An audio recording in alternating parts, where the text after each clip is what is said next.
it's incredibly difficult. It's often very discouraging. There's not a lot of validation until very much at the end of the process, right?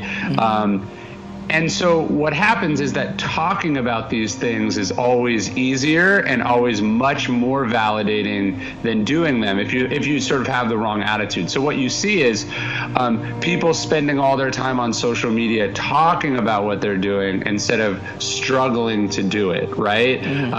And there's a big problem with that. There's the Henry Ford quote where he's saying, you can't build a reputation on what you're going to do. And so people are spending their time, you're sort of missing the point, right?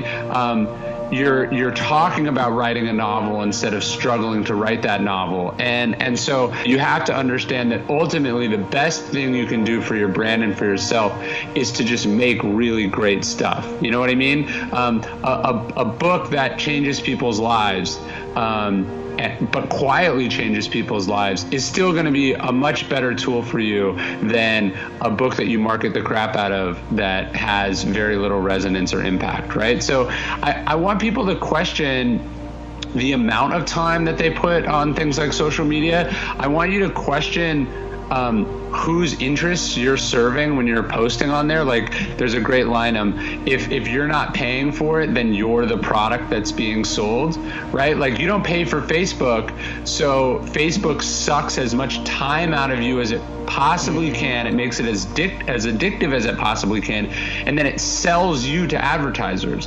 And so you want to make sure that you're not giving up your sort of precious life and your precious energy that could be spent on your work, basically dicking around on social network.